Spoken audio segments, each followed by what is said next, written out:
If you need to take off for any reason, emergency, sickness, vacation, etc., be prepared to email each student one by one and find alternative dates for each student. What the hell? Oh nah, they tripping. They tripping. Ain't no way. That's too much. That's doing too much. I'm not personally messaging every student. I teach. That's crazy. I teach at least. Actually, I don't know. I probably should have thought about this before I started this. I don't know. At least 100 students a week, ballpark at least.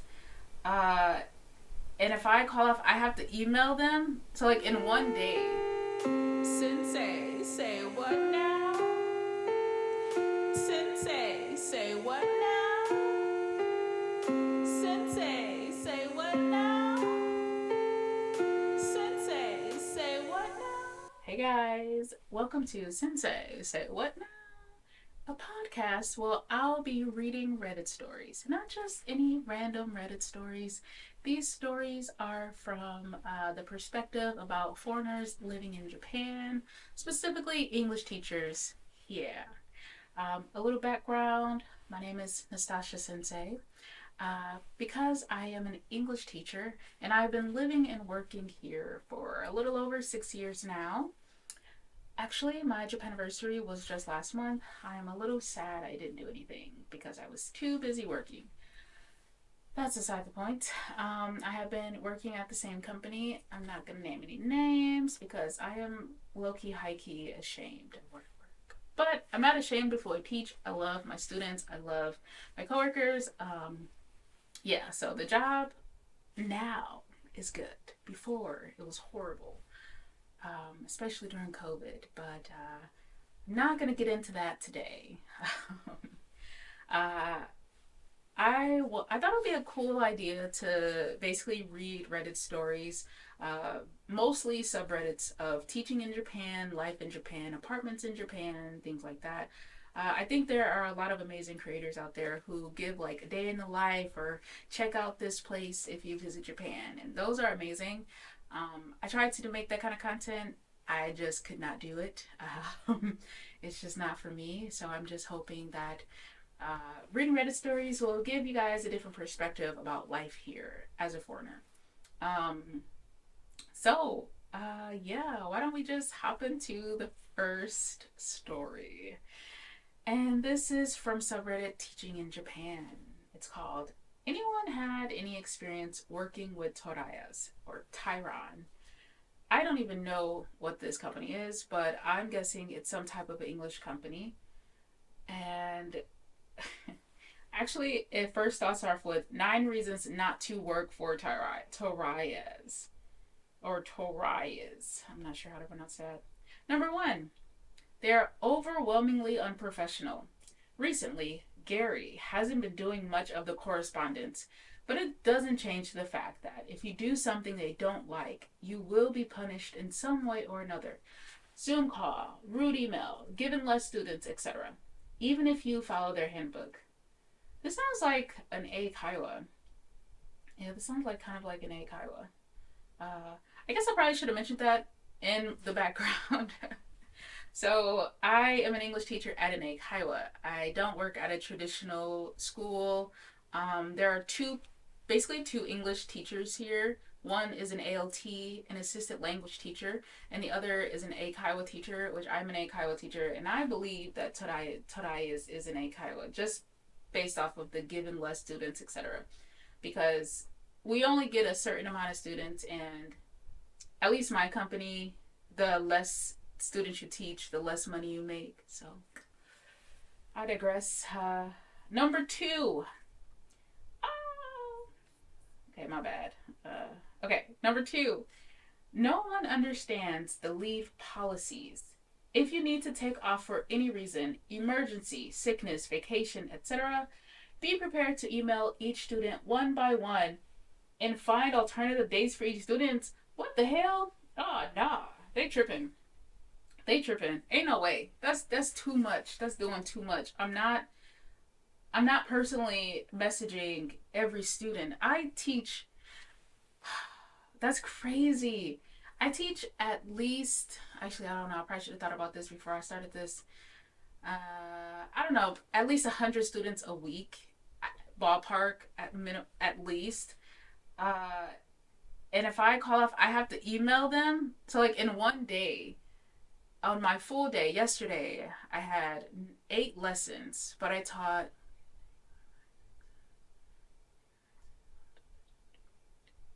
like 16 people yesterday. Okay, maybe not 100 people a week. But I taught 16, good eye, don't know good eye, 16 people yesterday. So you telling me if I take off work, I have to email them personally, and at least half, no, I'd say like 75% of those students were kids. I would have to email kids who probably don't even got an email address. So I have to email their mom and let them know I can't come to work. Crazy. Anyways, be prepared to email each student one by one, find alternative days for each student. Even if you follow the handbook, message EAD, I don't know what EAD is, I guess management, directly that you're being rushed to the hospital. You may get an email saying to email the student and their consultants one by one of your emergency. This happened to me. Okay, for y'all listening, my jaw just hit my clavicle because that is insane. What? EAD, I'm just saying manager because EAD is very foreign to me. So manager will not help at all. Also, if manager gets annoyed updating your calendar by the emergency schedule change, you may be given less students or fired. That can't be legal unless it's in the contract. That's crazy. I will say the shit they got in the contracts. If you don't read the fine print, you will get screwed over. I remember a few times in my contract they changed like little details. This one time they added, if one of my students cancel a lesson, I have to pay the company 200 yen. What? So for like 6 months, every month I would have to pay between 2 and 600 yen because a few students canceled. How does that make sense? That I don't even. That's well, it's obviously legal, ish, because another company was doing it, but that company went under. So that should say something. I digress. Number three, short contracts. Good luck renewing your work visa on that 3 or 6 month contract. A 3 month contract is actually crazy.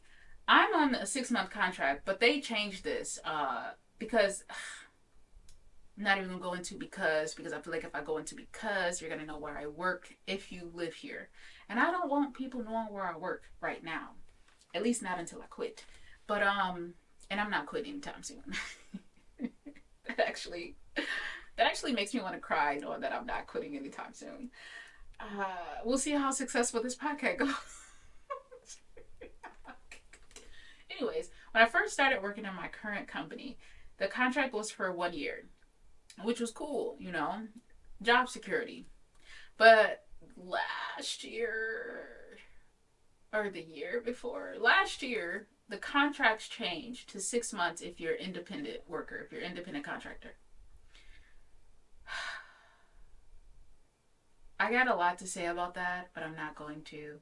So I'm used to it now. I'm on my second term of the 6 month contract, and nothing has really changed except for the fact that I have to submit paperwork twice a year now, which is mechamenduksai. It's very annoying. Such a pain. Anyways, number four, unpaid work. Many students are high level and want to discuss their job related topics, making it very difficult to use the same lesson prep for multiple students. Lesson prep can take hours, and all of it's unpaid. Lesson prep is actually insane. Actually, I don't know where this person works. I can't tell if they work at a school or what, or like an eikaiwa. Because my lesson prep takes like 2 minutes, and it's literally just searching for a lesson. Like the way our school is set up, they have textbooks with different levels, and in each textbook there are a lot of lessons. And you can choose whatever lesson depending on what they've taken in the past. So it's like you don't want to choose a lesson another teacher just taught. So I do like that system in place. It's not a lot of brain work preparing. It literally takes like anywhere from 10 to 20 minutes for me to prep. So hours and unpaid, that I actually cannot imagine that. I really can't imagine that. I heard that like some like ALTs have to prep, but I don't know. Yeah. Speaking of, in the future, I do plan to have guests on. I am friends with a lot of teachers, being an English teacher. I also am friends with a few teachers who are ALTs, and I'm going to ask them if they would like to be a guest so they can share their experience while we read other Reddit stories. So just keep a lookout for that. But in my experience, ain't no real preparation. It's like when I started working here, they gave us a script, and we stick to the script. If you stick to the script, you're good. Wow, that's actually really crazy. Okay, where were we? Number 5, archaic filing system. After each lesson, within your 5-minute break, this sounds so illegal. 5-minute break? Okay, I used to always complain about only having 10 minutes between lessons, which is not really a break. It's just enough time to fill in the report, I guess you want to say, the report, and like take a chill pill, get some water, go to the bathroom or whatever. But 5 minutes? Wow. After each lesson, within your 5-minute break, prepare to update the student's Excel spreadsheet file, or, emphasis, or hurry to the bathroom. Yikes. Yikes on a bike. Each student has their own spreadsheet. Oh, God. Oh, God. So searching for each file takes a few clicks. Whew, this sounds like I'm getting stressed out reading this. So I can only imagine the level of anxiety this, well, I don't know if this person has anxiety, but I would have a lot of anxiety trying to do this. Okay, each file takes a few clicks. It's best to just update all the files when you have lots of time. It takes me about 1.5 hours to update all the spreadsheets. This is unpaid work. What? What? Even if I don't have time to update my report at the end of a lesson, at the end of the day, it can take me less than 5 minutes. Less than 5 minutes to update everything. Less, and it's unpaid, that's for sure. But it doesn't take long for me. Like in most teachers that I work with, it doesn't take long. It literally takes less than 30 seconds. It, once you're done, unless like it's a specific student where you have to type in a note or something, that's like an extra 30 seconds. Wowzers, wowzers, that is actually crazy. Oh my god. And that's only number 5. We have 4 more to go. All right, number 6. Actually, let me go to the next page, start the next one off. Okay. Can't believe it. I never want to. Honestly, this story is already making me like be a little bit more grateful for my company, even though they can suck it. They can. Okay, let me not speak too ill on the place that's still providing me money to enjoy my beautiful apartment and my spacious, clean area. Not to brag, but just a slight flex. I live in a 3DK, which is a 3-bedroom apartment, and I pay like $350 a month. So, and I don't have any like rude, noisy, crazy neighbors. So let me like, if it wasn't for the company I work for, I wouldn't have this. So let me be grateful. Sheesh. Okay, number 6. Frustrating. Torias's student info and vacation requests can all be handled by a simple database, but for some reason or another, someone at the top doesn't know how computers work or what a database is. That's pretty funny. So everything is just individual Excel spreadsheets and emails sent one by one. Yeah, that is very archaic. Yeah. I thought my company was pretty behind on like just the system stuff. I can't think of system example. For example, Um, Before, if we wanted like to request time off, we would have to get a piece of paper, um, basically a general request form, and write down like I would like to take this day off. We don't really need to give a reason, but we just say I would like to take this day off, and then like tell our manager, message our manager, like, hey, I just put this request in. But we give it to the Japanese staff, who then scans it and sends it, or I guess emails it to the manager, so they can have like the copy there. And they can either approve or deny. Usually, it is approved. And I thought that was archaic, but recently they updated it to where you just do everything online. I haven't actually tried it yet because honestly I really don't take work off or anything. I don't, unless it's like during Obon week this August. So Obon week is the very long holiday, one of two long holidays in Japan. I believe the first one is in April, May, and that's Golden Week, and the second one is Obon week, is in the summer. And from my understanding, Obon week is basically when your ancestor spirits come home and you celebrate them, you eat with them, and then at the end of the week they go home. So basically, everyone gets a week off to enjoy their family and their ancestors, all that cool jazz. So this year I took like a few extra days off, so I had an 11-day vacation, all unpaid, of course. Because I don't think my company believes in paid holiday, unless you're a manager. But if you everybody else, you're like shit. Anyway, so yeah, I thought we were archaic, but this sounds like they're still operating from like the 90s. That's kind of crazy. If spreadsheets were a thing in the 90s, I don't know. I was created in the early 90s, so I don't know. Anyways, number 7, EAD. I believe EAD is management. So management sets the tone of the company, and everyone is annoyed and on edge. Be prepared to get rude questions or reprimanded via Zoom calls for asking simple questions. Emails or message from anyone to anyone within the company gives everyone stress and frustration. You'll feel it in the email correspondence. Also, management doesn't follow their own rules. I don't know, I kind of spaced when I read that, so I just read it without actually comprehending. Management sets the tone of the company, and everyone is annoyed and on edge. Be prepared to get rude questions or reprimanded via Zoom calls for asking simple questions. Oh, dang. Okay, so basically, if you're just inquiring about something via email, they get a little sassy. Wow, okay. That kind of sucks. And they don't follow their own rules. So basically, they like do as I say, not what I do type shit. I don't know. Anyways, number 8, no positive feedback. Students are always asked to review lessons and their teachers. Huh? Students are always asked to review lessons and their teachers. Okay. Consider it positive if you never hear anything.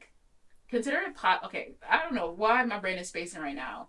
I think I have reading fatigue because every time I read after like 10 minutes, I'm like, huh? That's that adult ADHD. Maybe, I don't know. I did get recently diagnosed. Yay, that's South Point. We ain't not here for that. That's gonna be a different topic for a different day. We on to IS. No positive feedback. Students are always asked to review lessons and their teachers. That's understandable. That happens at my company. Like we encourage them to rate us on a scale of 1 to 5. 5 being the best, 1 being the worst. And at my company, if you get a 2, the manager's gonna call you like, "Hey, do you remember teaching this lesson at this time?" And most likely you're gonna be like, "No." You know, like we teach so many people every day, so they're like, "No," because this happened to me earlier this year. Well, it was an online lesson, and I actually knew exactly the student because the student was brand spanking new. It was her first lesson, and it was 2 students. The other student was a higher level than her, and I felt like I was talking slow. Like I am a very good teacher. I've gotten really good at my job. And he was like, "Oh, the student complained that you were speaking too fast." When literally when it's a low level, like the lowest level adult student, I'm like, "Give me your hand. I'm gonna hold your hand when I explain this to you." And not even like in a patronizing way. And like I'm gonna walk you through this. I speak so slowly. I use the most simple terms, like literally how I'm talking now. And I hope I'm not doing it in a condescending way. But she felt I was speaking too fast. I'm like, wow, okay, okay. And this like kind of goes into like, because in the lesson she was smiling. I'm like, are you okay? I'm not even asking, does it make sense? Because I'm like, I don't think she understands. Does this make sense? I didn't even ask, do you understand? Because again, her level is so low. I don't think she understands. Do you understand? So I'm like, uh, is it okay? Is this word okay? She would say yes and smile and nod. So to get this phone call, I'm like, eh? Because again, I thought it was going good. But this kind of also goes into like the honetatemae, basically put on this mask. You don't, Japanese people really don't show their true feelings in the moment. So I wasn't too offended because I'm like, okay, well, whatever. I digress. Anyways, back to this man or woman, I'm not sure. Consider it positive if you've never hear anything. Torias will never let you know if you're doing a good job. Oh, that sucks. As someone who loves positive affirmation or positive feedback, I don't know if it's positive reinforcement or positive affirmations. I'm not sure. I shouldn't be lagging like this because I actually got to go to work in like an hour and a half. So luckily, I'm teaching mostly kids today with one adult at the end. So, and they're a pretty low level. So it's not too much of a difference. So I don't really have to think too hard today. Anyways, Torayas will never let you know if you're doing a good job. That kind of sucks. I have to pat myself on the back sometimes because that's just the type of person I am. Like, tell me I'm doing good, damn it. Anyways, but if a student complains about something, you will definitely hear about it. Maybe from multiple people. Why is everybody in a business like that? That's very weird. It's such a toxic and weird work environment. Last one, number 9. If you haven't realized already, it's underpaid. Well, yeah, all English jobs in Japan are underpaid. Like, that's actually not surprising. There are hardly ever working, good paid jobs. Wow, vocabulary is very limited right now. As an English teacher, I had to work my way up to making a good amount of decent living now. Like when I first started working here, I was just making crumbs. Didn't make enough to even save. I couldn't even think about saving when I first got here. But now, 6 years later, I've been working with the company so long, and I've gotten, I guess, raises. Speaking of raises, they gave all of the independent IDM independent. They gave all of us a 23. I think it was like a 23 yen raise. And when I saw that email, I laughed because I'm like, yo, I might as well take this back. I don't want this. Like, it was such a slap in the face. Like, honestly, it reminded me of my very first big girl job when I first start fresh out of university. It was working at this. It used to be called Tutor Time, but I think they changed it now. But basically, like a daycare school. And after my first year, they gave me a 25 cents raise after making like $7 and 7.14. Like the minimum wage back then was like seven something. So yeah, it kind of took me back to those days. But come to find out, after like just looking more into my current contract, they took something else away. I can't exactly remember what they took away financially, but it wasn't an actual raise because they deducted something else to try to replace that. So they think they slick and they think we stupid. But considering that a lot of these teaching jobs are a revolving door with a high turnover rate, most people who come are here for a good time, not a long time. So they will literally come just to live here in Japan for like a year and then go back to their home country, or 6 months and then go back to their home country. They're only here for an experience. So they can afford to pay us shit. It's not right, but that's just the reality of it, unfortunately. Anyways, yeah, number 9. If you haven't realized already, it's underpaid. Overall, management is very emotional. What? And based on how they feel if you bother them. They will punish you in some way or another. Students are great, as with most jobs. Wow, that was a whew. Wow, that was 9 reasons to not work for Torias. Honestly, I might do that when I quit my job. I'm not gonna do that though. But yeah. Let me read some of the comments. Because that's. Did I even. Oh, I didn't even screenshot some of the comments. I really didn't think I need to. Let me see. Nope, I didn't screen. Oh, that sucks. Oh, I did. Okay, I got 2 comments. Someone just said, "Thanks for posting this. This place is a complete nightmare. Well done for speaking out." Oh, this post is really old. This post is like a year ago. I heard management is very aggressive. I'm sure it's the usual thing. Students are great, but yeah, wow, never heard of Tarias. I might look into it and see like where it's at. It's probably a private owned thing. I don't know. All right, moving on. So our next story is actually I found this article and it's from Japan Today, but it was posted in Teaching in Japan, and it's basically an article from the Gaijin Pod Expo, and the headline is "Why Being an ALT is Awesome." This is a joke. This I feel like they just trying to get more people to come here. Okay, let me not. Let me not. I've never been an ALT. I need to preface this. I've never been an ALT, so I don't know. I don't know. I don't know. I don't know. I don't know. Anyways, so it's from Tokyo, I guess. The author is by Liam Kerrigan. I don't know who that is, but that's the author. That's who wrote it. So it's not anonymous because it's an actual article. So they first say teaching in Japan is a profession many of us stagger into. Facts. I kind of just like it happened. I needed a visa. This company was like it was the easiest way. I actually applied for JET to be an ALT at JET, and the I got to like the second round of interviews, but they were just asking for too much. They were like, okay, well now we need you to do this, and we need you to make a video. We need you to do that, blah, blah, blah, blah. It's too much. Our current company, just one interview, they were like, okay, well thanks, that was a great interview. We're gonna send you some. We'll let you know if you got the job. And like 2 days later, they offered me a position. So, anyways, very few people who come here actually plan on being English teachers for the long haul. Facts. Indeed, the majority of foreigners who come to Japan to teach English will return home within the first years or so. However, for some of us, something happens that changes the circumstance. Actually, like low key, I think I'm gonna wait to finish reading this until I get an actual. I'm sorry that I even started reading it, but I just thought about it. I feel like I need an ALT here, cause I don't know. Maybe I should. Again, this is the very first episode, and I'm gonna be honest. I actually have no idea what I'm doing as far as podcast goes. Um, yeah, it's a very long article. I should have thought about this. I should have been more prepared. So one more story. Okay, one more story before I head off to work.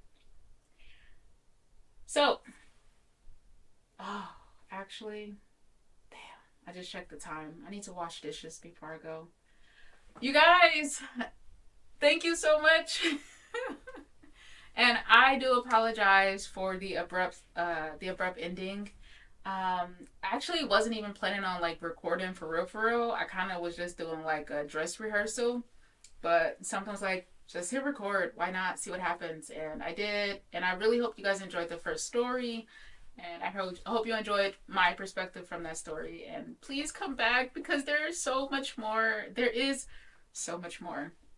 Wow, the fact that I'm an English teacher, my grammar is horrible is kind of bad. But I do apologize because I this is my first time doing this, and I kind of stopped that first article, or that's the second story. For again, thank you so much. I'm just gonna wrap it up. Wrap it up. Land the plane, Nastasha. Thank you guys for listening to my first episode of Sensei. Say what now? Again, where me and me, give you stories and different perspectives living in Japan, specifically teaching English in Japan. Thank you guys. I'll see you next time. Bye. Sensei, say what now? Sensei, say what now?